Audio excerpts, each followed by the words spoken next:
China's flagship economic cooperation program is bouncing back after the global health crisis, with Africa as a primary focus. That's what's been shown through analysis of lending, investment, and trade data. Chinese leaders are citing the billions of dollars for new construction and record two-way trade as evidence of their win-win commitment to supporting the continent's modernization through the Belt and Road Initiative. The data, however, reveals a more complex relationship that is heavily weighted towards the extraction of minerals. Before the health crisis, China's engagement in Africa was heavily driven by sovereign lending, financing ports, hydropower plants, and railways across the continent. That peaked at $28.4 billion in 2016, according to the Global China Initiative at Boston University. But Chinese sovereign lending is now at its lowest level in 2 decades, and a rebound is not expected. Instead, Chinese policymakers have been pushing companies to get some skin in the game by taking equity stakes and operating infrastructure they build for foreign governments. The $668 million Nairobi Expressway is one example. It was built and is run by the state-owned China Road and Bridge Corporation through a public-private partnership. Since opening in August 2022, it has beaten revenue and usage targets. But few Chinese firms are following CRBC's example in Africa.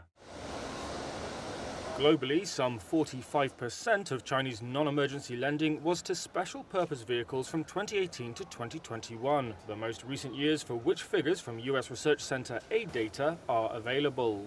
But the figure was only 27% for Africa. When asked about a decline in lending for African infrastructure, Chinese officials point to a pivot to trade and investment, arguing Belt and Road Initiative trade boosts the continent's wealth and development. China's foreign ministry said the government encourages Chinese companies to actively develop new modes of cooperation, such as PPPs, to bring more private investment to Africa.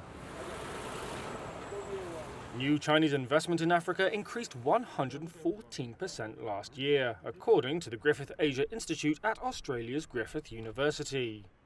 However, it was heavily focused on minerals essential to the global energy transition and China's plans to revive its flagging economy. Data from Washington-based think tank the American Enterprise Institute showed investments hitting nearly $11 billion in 2023. That's the highest level since it began tracking Chinese economic activity in Africa in 2005. Some $7.8 billion of that went into mining, for minerals like copper, cobalt, and lithium. The hunt for critical minerals is also driving infrastructure construction as well.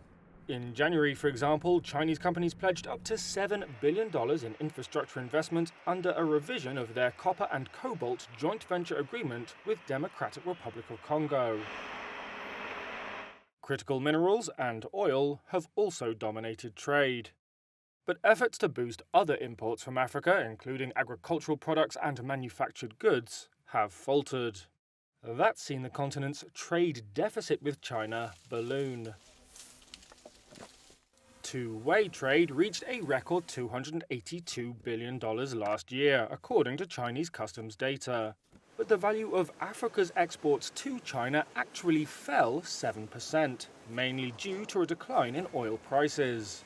The trade deficit widened 46%.